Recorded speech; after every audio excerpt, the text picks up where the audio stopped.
Hello everyone, welcome to the lecture of transportation engineering 2। और आज के लेक्चर में हम लोग डिस्कस करने वाले हैं रेलवे यार्ड्स के बारे में।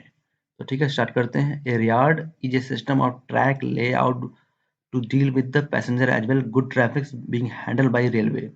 ठीक है, तो आपका जो यार्ड होता है वो सिस्टम ऑफ ट्रैक है। मतलब कि जो ट्रैक का पूरा जाल बिछाया जाता है स्टेशन के पास या स्टेशन के पहले या बाद में, उसको हम लोग यार्ड बोलते हैं। तो this includes receipt and dispatch of the train, a part of stabling, sorting, marshalling, and other such functions. Yard are normally classified in the following categories। हम लोग जो डिस्कस करने वाले हैं। तो हमारे यार्ड में होता क्या है कि जो आपके जो रेल ट्रैक आ रहा है, मेन लाइन आ रहा है, उसके बाद जो बहुत सारे डिफरेंट लाइंस में हम लोग उसको सॉर्ट करते हैं। मतलब कि ये सॉर्टिंग के लिए हम लोग डिफरेंट लाइंस बनाते हैं। तो पर्पस ये होता है कि हम लोग उस ट्रेन को कहीं पे ले जाकर उसको, अगर हम लोग चाहते हैं कि एक ट्रेन में बहुत सारी बोगियाँ हैं, बहुत सारे कोचेज हैं, उसको हम लोग हटाना चाहते हैं, चेंज करना चाहते हैं, बदलना चाहते हैं, तो ये सारी चीज़ें काम जो काम होता है वो होता है यार्ड्स में। ठीक है, तो ये आपका रेलवे का, ये रेल का जो ट्रैक का जो है बहुत सारा एक नेट होता है, सिस्टम होता है, जाल की तरह होता है। ठीक है, तो डिस्कस करते हैं इसके टाइप्स के बारे में। तो फर्स्ट है coaching yard. The main function of the coaching yard is to deal with the reception and dispatch of the passenger trains. Depending upon the volume of traffic, this yard provides facilities such as watering, the fueling of engine, washing of rake, examination of coach, charging battery, and transshipment of the passengers. तो आपने जो देखा होगा कि जो train है जो कि इंड होने के बाद, मतलब कि आपके डेस्टिनेशन पर पहुंचने के बाद, वहाँ के जो सारे पैसेंजर्स को अगर वो डिबोर्ड कर देती है, तो डिबोर्ड करने के बाद होता ये है कि अगर उसमें कुछ मेंटेनेंस करना है, कुछ सफाई करनी है, वाटरिंग करनी है, तो आप स्टेशन पर करना थोड़ा मुश्किल हो जाता है। तो या फिर हम लोग स्टेशन के पास कहीं थोड़े से डिस्टेंस पर हम लोग लेके जाके आते हैं कोचिंग यार्ड में, जहाँ पे mainly coach yard coaching train को हम लोग रखते हैं। वहाँ पे सफाई, क्लीनिंग, वाटरिंग, रिफ्यूलिंग, बैटरी का चार्जिंग, ये सारी काम वर्क होते हैं वहाँ पे की जाती है। उसको हम लोग बोलेंगे कोचिंग यार्ड। तो जो जितने भी आपके ट्रैक्स के अरेंजमेंट होंगे, जिसका पर्पस होगा कि कोच ट्रेन के कोचेज को क्लीनिंग करना, चार्जिंग करना, ये सारे काम होंगे, उसको बोलेंगे coaching yard. Goods yard. Goods yard provide facility for reception, stabling, loading, unloading, and dispatch of goods wagon. Most goods yard deal with the full train load of wagon. No sorting, marshalling, and reforming is done at goods yard, except in case of sick wagon or a few wagon booked for a particular station. Separate goods siding are provided with the platform for the loading, unloading, and of the goods being handled at the station। तो देखिए, जो मालवाहक ट्रेनें होती हैं, जो goods ट्रेनें होती हैं, तो उसमें जो है आपके जो गुड्स भेजे जाते हैं, सेंड किए जाते हैं, तो उसको आपको लोडिंग अनलोडिंग करने के लिए एक सेपरेट प्लेस होता है। तो ये जनरली ये भी आपके स्टेशन से आउटर साइड में ही बनाया जाता है, जिसमें कि हम लोग जो भी गुड्स आते हैं, जैसे हो गया सीमेंट, एग्रीगेट या पे कोल, जो भी इस तरह के मटेरियल्स आते हैं, उसको हम लोग क्या करते हैं कि वहाँ पे लोडिंग अनलोडिंग करते हैं। तो मेनली लोडिंग अनलोडिंग ही होता है, बाकी सॉर्टिंग, मार्शलिंग, ये सब चीज़ें नहीं होती है। सॉर्टिंग मतलब कि आप ऐसा हर एक बोगी को हटा अलग करके हम लोग किसी और जो ट्रेन को बनाने का प्रोसेस है, वो नहीं करते हैं हम लोग यहाँ पे।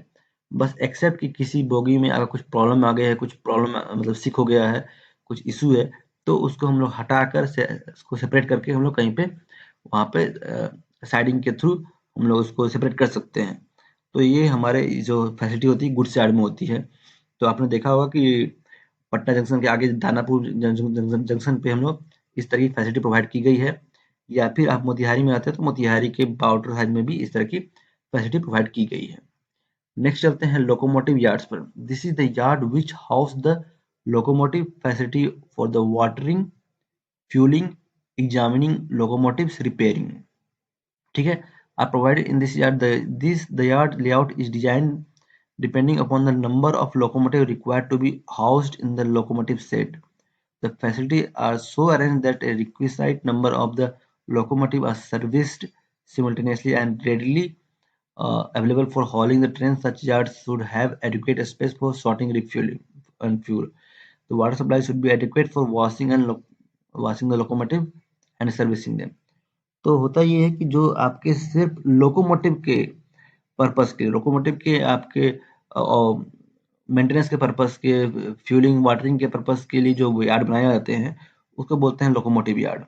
ठीक है, तो उसमें हम लोग वो आपके शेड टाइप के पूरा स्ट्रक्चर होता है जिसमें हम लोग लेके जाते हैं, बाकी उसमें जो भी मेंटेनेंस का काम करना है वो हम लोग करते हैं। तो नेक्स्ट है आपका सिक लाइन यार्ड। वेनेवर एक वैगन और कोचेज बिकम डिफेक्टिव, ध्यान रखिएगा डिफेक्टिव हो जाए तभी हम लोग उसको सिक लाइन यार्ड में लेके जाएंगे। कुछ मेंटेनेंस करना हो, क्लीनिंग करना हो तो उसके लिए हम लोग लेके जाएंगे लोकोमोटिव यार्ड में। लेकिन अगर आपको कुछ डिफेक्ट आ गया है, उसको ठीक करने में टाइम लगने वाला है, तो इसको हम लेके जाएंगे सिक यार्ड में। It is marked as sick and taken on sick line. This yard with such sick wagons, adequate facility are provided with for the repair of coaches, wagon, which include examination pit, train arrangement, train examiner office and workshop. ठीक है, तो उसमें आपको problem है उस तरह के train में, उसी कोचेज में, तो हम लोग उसको ऐसी जगह पर लेके जाते हैं, ऐसे यार्ड में लेके जाएंगे जहाँ पे आपका एग्जामिनेशन पिट हो। मतलब कि यहाँ पे नीचे की तरफ आपका थोड़ा स्पेस हो, जाके वहाँ के नीचे जाकर जो पर्सन है वहाँ पे एग्जामिन कर सके। क्रेन अरेंजमेंट हो कि जहाँ से आप पूरा जो बोगी को वहाँ से उठा सकें। ट्रेन एग्जामिन करने का ऑफिस हो, वर्कशॉप है, जो बाकी good stock of spare parts हो, स्पेयर पार्ट आप इस्तेमाल रिपेयर कर सकें, चेंज कर सकें, ये सारी चीज़ें आपके पास होंगी तो उसको हम लोग बोलेंगे सिक लाइन यार्ड।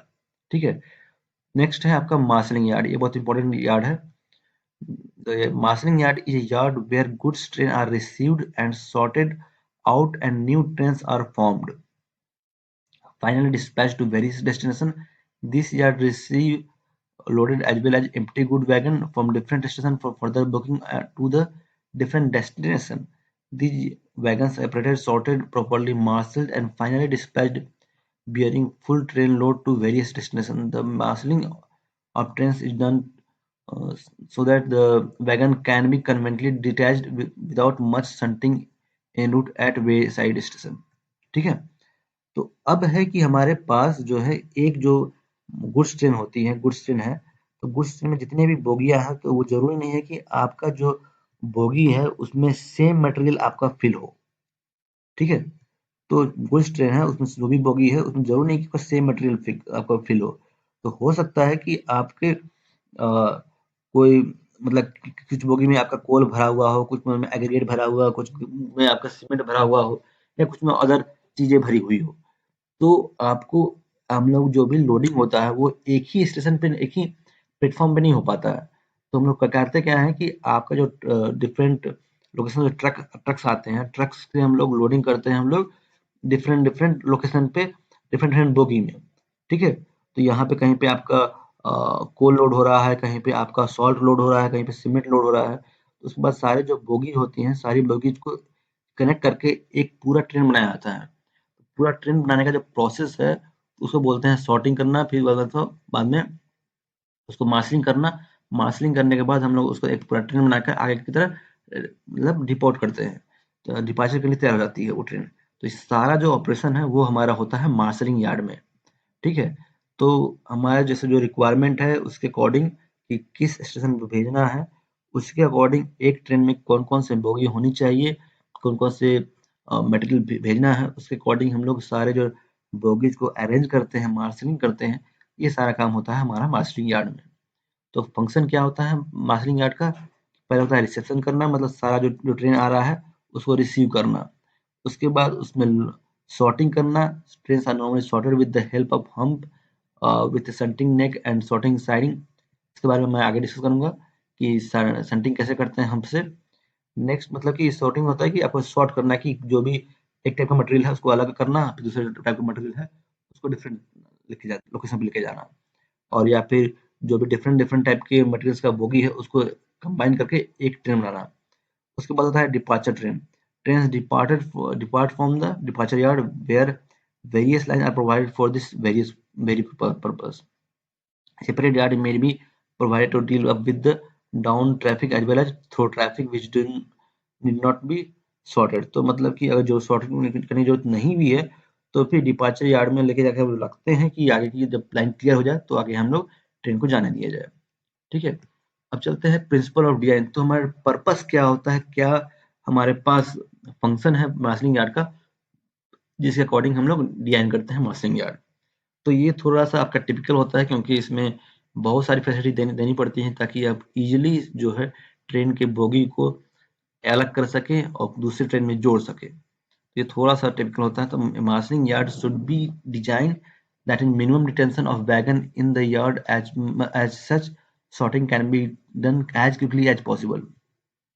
तो हमारे पास स्पेस की कमी होती है, जो नॉर्मली कमी ही होती है, तो उस केस में हम लोग जो है वैगन्स को सॉर्ट करने में कम से कम टाइम लगे वैसा हम लोग डिजाइन करना पड़ता है। This yard should be provided with necessary facility such as long shunting neck, लंबा होना चाहिए संटिंग करने के लिए, ताकि हम लोग इजीली सारे पूरे ट्रेन को अब इसमें फिक्स कर पाए। Properly design hump braking arrangement in the shape of mechanical retarders, तो मतलब कि मैं उसको ब्रेक करने का मतलब उसको स्पीड स्लो करने के लिए जो मेरे अरेंजमेंट होता है, उसके अलावा हम्प भी दिया जाता है। मतलब कि एक हायर ग्रेडियंट का स्लोप दिया जाता है, जिसकी वजह से वो आगे जाकर रुक सके या फिर वहां से आके नीचे की तरफ से वो जाकर ट्रेवल कर सके। The following points should be kept in mind when designing in marshalling yard। तो मार्शलिंग यार्ड को डिजाइन करने समय ये सारे पॉइंट को ध्यान देना पड़ता है, वो जो कि है through traffic should be received and dispatched as expeditiously as possible and idle times should be avoided। जो भी ट्रेन आया तो तुरंत हम लोग को रिसीव करना होता है, डिस्पैच करना होता है, क्योंकि अगर उसमें हम लोग रोकेंगे तो बहुत ज्यादा हम लोग इफिशिएंटली इस्तेमाल नहीं कर पाएंगे। There should be unidirectional movement of the wagon as far as possible. तो मतलब कि एक ट्रैक है, उसमें कोशिश करना चाहिए कि ट्रैक में सिर्फ एक ही डायरेक्शन मूवमेंट हो, कि अगर दूसरी तरफ डायरेक्शन मूवमेंट होता है तो कॉन्फ्लिक्ट होने के चांसेस बढ़ जाते हैं। There should be no conflicting movement of wagon and engine in the various part of the yard. ठीक है, मतलब कि कोई भी ट्रेन कहीं भी जा रहा है या कोई भी इंजन कहीं मूव कर रहा है, तो उसमें कोई कॉन्फ्लिक्ट नहीं होना चाहिए कि कहीं पे आके दो ट्रेन आगे आमने सामने आ जाए। The leads that permits the movement of wagon and train engines should be kept as short as possible। तो हमारा जो मूवमेंट है, जो वैगन है उसको कम से कम मूवमेंट हो तो बेटर होता है। Marshalling yard should be well lighted, proper lighting होना चाहिए उसमें। There should be adequate scope for the further expansion of the marshalling yard. तो हमारे पास एडिक्वेट स्कोप होना चाहिए ताकि हम लोग फर्दर एक्सपैंड कर सकें। नेक्स्ट चलते हैं कि हमारे टाइप्स के मार्शलिंग यार्ड कितने टाइप के होते हैं। तो आपके क्लासिफिकेशन जो किए जाते हैं वो डिपेंड करता है संटिंग कैसे कर रहे हैं। तो पहला होता है आपका फ्लैट यार्ड।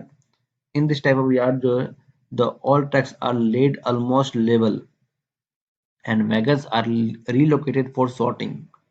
ठीक है, with the help of engine.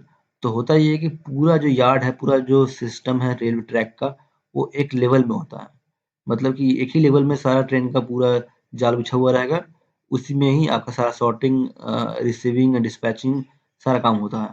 ठीक है, तो इसमें प्रॉब्लम ये आती है कि उसमें ट्रेन की बोगीज को मूवमेंट कराने के लिए आपको इंजन की जरूरत पड़ेगी हमेशा। तो छोटा सा भी बोगी है, दो तीन बोगी भी है, उसको मूवमेंट कराना है, आपको एक इंजन की जरूरत पड़ेगी। This method is costly as it involves frequent shunting. बार बार आपको दूसरे ट्रैक पे लेके जाना पड़ेगा, बार बार इसको ज्वाइन करना पड़ेगा, बार बार इसको रिलीज करना पड़ेगा। तो इसमें थोड़ा सा प्रॉब्लम आता है, which requires constant use of locomotive power. आपको हमेशा इंजन की जरूरत पड़ेगी। The time required is also more, as the engine has to travel the same distance twice, first to carry a wagon to the place where they are to be sorted and then return to the idle yard, to the yard। मतलब कि आपका train है, आपको train का track है, उसमें अगर आपको किसी बोगी को कहीं लेके जाना है तो आपको यहाँ से उठा के उसको मतलब उसको होल्ड करके आपको इसमें लेके जाना पड़ेगा, फिर वापस आना पड़ेगा, फिर होल्ड करके किसी और ट्रैक पे लेके जाना पड़ेगा। तो इस तरह का बहुत ज़्यादा कॉम्प्लिकेटेड होता है। तो ये अरेंजमेंट हम लोग अडॉप्ट वहीं पे करते हैं जहाँ पे आपके पास स्पेस की लिमिटेशन हो, या फिर आपके पास लिमिटेड फंड हो, या फिर जो वैगन है वो जो है नंबर ऑफ वैगन जो है डील करना है वो बहुत कम हो। ठीक है, तो नेक्स्ट है gravitational yard. In this yard the level of the natural ground is such that it is possible to lay some track eight gradient. तो वैसा लोकेशन जहाँ पे आपके पास ऐसा फैसिलिटी रहे कि नेचुरल ग्राउंड रहे कि आप कोई ग्रेडियंट पर आप ट्रैक को अरेंज कर सकें, सो बोलेंगे gravitational yard. The track are so laid that wagon move to siding assigned for the purpose of sorting by the action of gravity. ठीक है, sometimes something is done with the help of gravity assisted by engine power, however it is very seldom that natural ground level are so well suited for gravitational yard. मतलब कि यहाँ पे इस तरह का आपके पास ये ग्रेविटेशन यार्ड में स्लोप होता है। मतलब कि आप ट्रेन को यहाँ पे लेके पहुंच गए और उसके बाद एक एक करके हम लोग आप जो है बोगी को यहाँ से रिलीज करते हैं। बोगी को रिलीज करते हैं तो अपने ग्रेविटी से ही वो मूव करता रहता है, और जब जो जिस ट्रैक पर लेके जहाँ जाना चाहे हम लोग उस ट्रैक पर मूवमेंट करा सकते हैं उस बोगी का बिना किसी इंजन के। उसको बोलते हैं ग्रेविटेशनल यार्ड। ठीक है, तो हमारे पास पॉसिबिलिटी नहीं हो पाती कि ग्रेविटेशनल यार्ड में इस तरह का हम्प बना सकें, तो इसलिए हम लोग हम्प यार्ड बनाते हैं। हम्प यार्ड में क्या होता है कि आर्टिफिशियल हम्प बनाया जाता है, मतलब कि वहाँ पे सॉइल फिलिंग करके वैसा उस तरह का यार्ड ये बनाया ही जाता है। ठीक है, the wagon are pushed up to the summit of the hump with the help of engine from where they slide down and they reach the siding under the effect of gravity. A hump yard therefore can be said to be gravitational yard, as something is done under the effect of gravity. To topography of the location of the yards also play important in the deciding the gradient. मतलब कि पूरा तो आपका level area ही था, उसमें हम लोग क्या करते हैं कि इस तरह का हम बना देते हैं। तो हम कराने क्या होगा कि आप ट्रेन को लेके जाएं या पूरा लेवल था ट्रेन को लेके जाएं और वहां पे जाने के बाद यहाँ पे रिलीज कर दें। रिलीज करने के बाद यहाँ से अपने ग्रेविटी से वो जो है वो मूव करता रहे ट्रेन, और यहाँ के जो पॉइंट है स्विचेज है उसको कंट्रोल करके आप सेपरेट कर दे कि आपका यहाँ पे कोल का जो था बोगी है वो इस लाइन में आ जाए, जो अभी एग्रीगेट लाइन बोगी है वो इधर आ जाए, कोई सॉल्ट लेके जा रहा है तो सॉल्ट का बोगी इधर आ जाए। तो इस तरह से आप सेपरेट कर सकते हैं सारे कोचेज को, तो उसको हम लोग बोलते हैं हम्प यार्ड। आगे चलते हैं sorting yard. The number of lines to be included in the sorting yard depending upon the number of destination from which the train are to be assembled. ठीक है, the length of each sorting yard is about 50 to 20% more than normal train, so that there is a provision of some space behind wagon. The speed of wagon is controlled by handbrake, while the skid and the mechanical charger are controlled by manual and mechanical means respectively. तो sorting yard जो है या marshalling yard का ही part है, जिसमें हम लोग sorting करने का काम करते हैं कि आपके जो डिफरेंट डेस्टिनेशन से को जाने वाली जो ट्रेनें हैं, जो मतलब कि एक ही लोकेशन पे आपने सारा कोल फिल कर दिया। अब कुछ कोल अगर किसी और स्टेशन पे जाएंगे, कुछ कोल है जो किसी और स्टेशन पे जाएंगी, तो दोनों को आपको सेपरेट करना है, तो उसके लिए हम सॉर्टिंग यार्ड का इस्तेमाल करते हैं। ठीक है, तो सॉर्टिंग करना होता है कि मतलब कि आपको जो सारी बोगी है उसको अपने डेस्टिनेशन के अकॉर्डिंग आप सॉर्ट कर दें। नेक्स्ट है डिपार्चर यार्ड। डिपार्चर यार्ड जो है इसमें ये सेपरेट यार्ड होता है, जो कि वैसे तो जरूरत तो पड़ती नहीं है। ठीक है, मतलब बहुत लोग ये करते हैं, सब बहुत से इंजीनियर्स ये प्रेफर करते हैं कि आप जो है सॉर्टिंग यार्ड से ही डायरेक्टली डिपोर्ट कर दीजिए सारे ट्रेन को। लेकिन होता ये है कि अगर कहीं पे कुछ प्रॉब्लम है, कहीं पे कुछ डिले है ट्रेन को मूवमेंट कराने में, तो यहाँ पे डिपार्चर यार्ड काम आता है कि आप सारे ट्रेनों को अलग अलग ट्रैक पर लेके चले जाएं। उसके बाद जैसे आपको लाइन क्लियर मिले वैसे ही आप यहाँ पे डिपार्चर यार्ड से पूरा ट्रेन को भेजना शुरू कर दें। तो अगर आपके पास बिजी रहता है आगे का ट्रैक, तो उस केस में हम लोग डिपार्चर यार्ड बनाते हैं। अब चलते हैं, एक इम्पॉर्टेंट टर्म है catch siding. These are provided in the case of hilly terrain when the gradient nearly elevation are very steep. The purpose of cast siding is to arrest the movement of the vehicle if they start to roll down the grade, which may eventually foul up the running line. The separate siding is provided outside the station yard so that the vehicle can be controlled here. In this case, hilly terrain normally one siding is provided at each end of the station as explained here. मतलब होता ये है कि आपका जो hilly area है वहां पे आपका स्लोप नॉर्मली हाई होता है। ठीक है, तो उस केस में हम लोग जो है कोशिश करते हैं कि जो हमारा जो स्टेशन हो वो लेवल ग्राउंड पे हो, लेकिन अगर कहीं किसी वजह से अगर ब्रेक अप्लाई नहीं हुआ, तो हो सकता है ग्रेविटी की वजह से आपका वो आगे की तरफ वो रोल कर जाए। तो इस केस में हम लोग आते हैं कैच साइडिंग। कैच साइडिंग क्या होता है? These are provided at the higher level or upper end of the station when it start to slope down along the track in unauthorized manner from the previous station। मतलब कि पिछले station से अगर आपका कोई ट्रेन लुढ़कता हुआ आ रहा है तो वो आपका इजीली आके कैच साइडिंग में आ जाए। तो कैच साइडिंग क्या होगा कि आपका एक तरह का लेवल ग्राउंड ही होता है, आगे इसके आगे सैंड हब दिया जाता है। तो अगर यहाँ से कोई ट्रेन लुढ़कता हुआ आ रहा है तो यहाँ पे आप ये सेंटिंग होके अपने आप चला जाए डेस्टिनेशन पर और ज़्यादा रोल करने की कोशिश करे तो यहाँ पे सैंड हम तक पहुँच जाए। तो इस तरह का अरेंजमेंट बनाया था ताकि हम लोग हिल एरिया में जो ट्रेन को उसको कैच कर सके। तो ये मेनली प्रोवाइड किया था कैच साइडिंग, मतलब कि हायर स्टेशन से पहले, ठीक है, स्टेशन के हायर लेवल पे। एक होता है slip sliding, these are provided at the lower level of the on the lower end of the station. If by chance the vehicle is not caught by catch siding, the enter the station premises, the same will be caught with and shipped into the slip siding. मतलब कि यहाँ पे इस तरह का पूरा आपका gradient है। यहाँ पे आपका स्टेशन है, तो स्टेशन के जो पहले से जो ट्रेन स्लिप होता हुआ आ रहा है उसको पहले हम लोग कैच साइडिंग में कैच करने की कोशिश करते हैं। यहाँ कैच साइडिंग में अगर कैच नहीं हो पाता है तो फर्दर हम लोग लोअर लेवल में बनाते हैं स्लिप साइडिंग। स्लिप साइडिंग भी आपका सिमिलर ही होता है कि आपका सेपरेट संटिंग बनाकर एक लेवल ग्राउंड पर लेके जाते हैं। तो लेवल लेके आते हैं तो स्लिप साइडिंग में हम लोग कैच करने की कोशिश करते हैं। तो ये बनाना ज़रूरी होता है एक मतलब हिल एरिया में, ताकि हम लोग किसी तरह के एक्सीडेंट को अवॉइड कर सकें। ठीक है, तो यहाँ पे आपका कंप्लीट होता है रेलवे यार्ड्स। तो नेक्स्ट लेक्चर में हम लोग डिस्कस करने वाले हैं सिग्नल एंड इंटरलॉकिंग के बारे में। ठीक है।